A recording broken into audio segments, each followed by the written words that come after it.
Hello everyone, good morning. আমি পায়েল। আশা করছি তোমরা সবাই ভালো আছো, আমরাও খুব ভালো আছি। চলো আজকে আরও একটি ব্লগে তোমাদের সকলকে স্বাগত জানাই।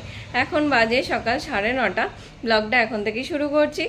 আজকে যেহেতু জামাই ষষ্ঠী, তাই সারাদিন কি হচ্ছে না হচ্ছে অবশ্যই তোমাদের সাথে শেয়ার করব। আচ্ছা, অনেক জায়গায় দেখেছি যে শাশুড়িরা সেই পাখার হাওয়া করে, তারপরে হচ্ছে তোমার সেই ধান ধুব্ব দিয়ে আশীর্বাদ করে, এইসব রিচুয়ালসগুলো থাকে। বাট আমাদের বাড়িতে জামাই ষষ্ঠীতে বা এসব নেই, শুধুই খাওয়া দাওয়া, এটাই আছে।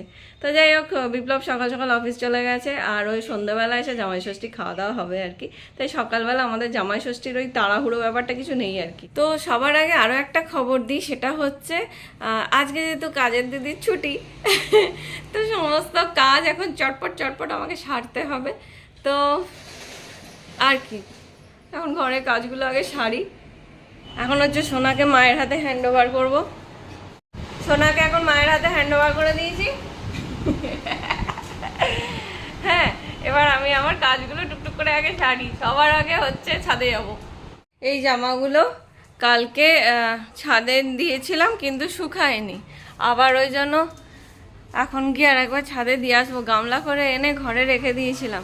ছেলেটার জামা আছে, তো এবার রাত্রিবেলা বাদুর টাদুর যদি বসে ভয় লাগে, তো সেই জন্য ছাদ থেকে তুলে নিয়ে ঘরেতেই রেখে দিয়েছিলাম গামলা করে। এখন ছাদে যাচ্ছি, গিয়ে আগে জামা কাপড়গুলো মেলে দেবো, তাহলে আবার শুকিয়ে যাবে। আবার বেলায় আবার যখন ওয়াশিং মেশিন চালাবো, তখন এগুলো ছাদ থেকে নিয়ে চলে আসবো।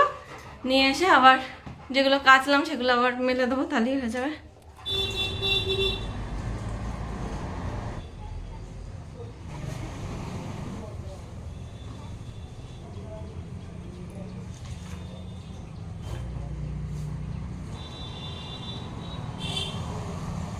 চলো, জামা কাপড় সব মেলা হয়ে গেছে, এখন নিচে যাই। বৃষ্টি হলে কি হবে, বাইরেটা বেশ গরম। তাও আমাদের শেডের নিচেই দড়ি টাঙানো আছে, তাতেও গরম কম নেই। এবার এখন যাই ঘরে, ঝটপট ঝটপট করে আগে ঝাড়টা দিয়ে নিই।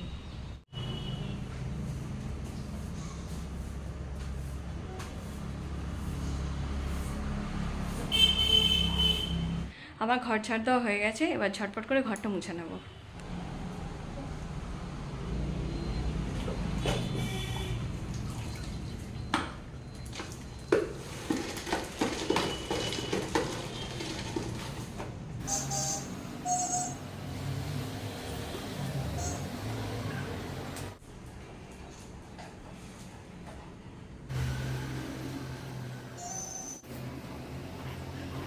ঘর ফর মোছা হয়ে গেছে, এখন গিয়ে সোজা ছেলেকে স্নান করাবো।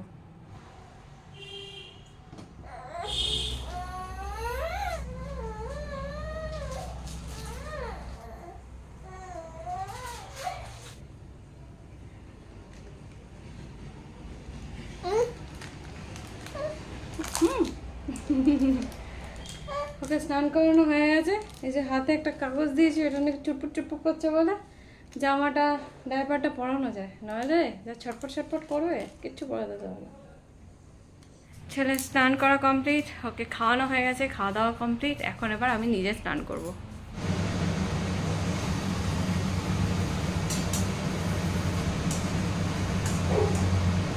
আজকের মেনু ফুলকো ফুলকো লুচি, সাথে পটল ভাজা।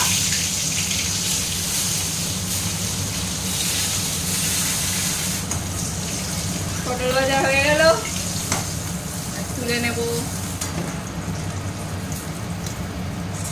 এবার পালা বেগুন ভাজা।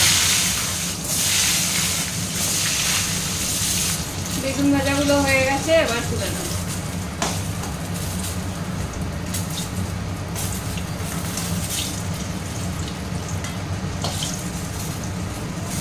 হয়ে গেল, রান্না বান্না আমার শেষ, এবার খাওয়া দাওয়ার পালা। এখন আমি নিয়ে খেতে বসে পড়েছি। লুচি, বেগুন ভাজা, সাথে পটল ভাজা। আর যে কি স্বাদ, একটা আলাদাই মেলবন্ধন।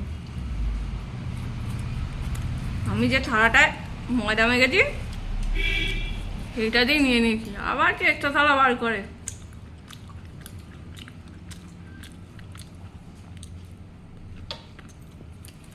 গরম গরম ভাত ফেল।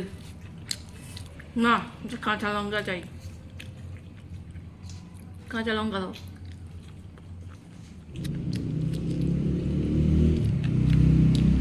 মা লঙ্কাটা কচি, চাল নেই গো, আটা দাও। বাবা লঙ্কাটার এই সাইজ, এত টাকা দেওয়া না, অর্ধেক দাও।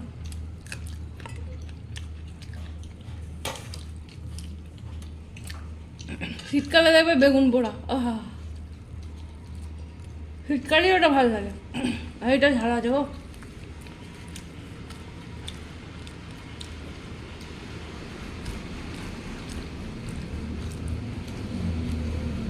দারুণ। বিপ্লব এখন বসে বসে আম খাচ্ছে। জামাই ষষ্ঠীতে যে থালা সাজিয়ে খাওয়া দাওয়া হবে, ও কখনোই বসে একবারে খেতে চায় না, বলে আমাকে আস্তে আস্তে দাও।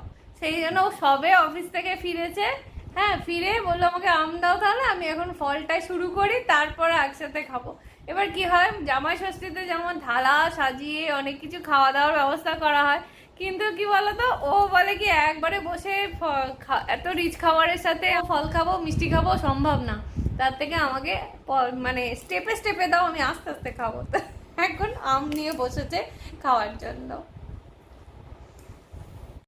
আমাদের জামাই ষষ্ঠী স্পেশাল মেনু সাদা ভাত, ফুলকপি চিংড়ি আলু দিয়ে একটা তরকারি, তার সাথে রয়েছে মাটন আর রয়েছে মিষ্টি, দই মিষ্টি। ব্যাপারটা হচ্ছে জামাই যেগুলো খেতে পছন্দ করে মা ঠিক সেইগুলোই রান্না করেছে, সে আগেই বলে দিয়েছে বেশি এক্সট্রা কিছু যেন না করা হয়, তো সেই সবই রান্না করা হয়েছে। খাওয়া দাওয়া শুরু করো। চলো আজকে ব্লগটা আমার এই পর্যন্তই, দেখা হচ্ছে পরের একটা ব্লগে। ততক্ষণ তোমরা সবাই সুস্থ থেকো, ভালো থেকো, সাবধানে থেকো। আর আমার ব্লগগুলো যদি ভালো লাগে প্লিজ একটা লাইক করো, শেয়ার করো এবং অবশ্যই আমার চ্যানেলটাকে সাবস্ক্রাইব করো। দেখা হচ্ছে পরের একটা ভিডিওতে। Thank you for watching.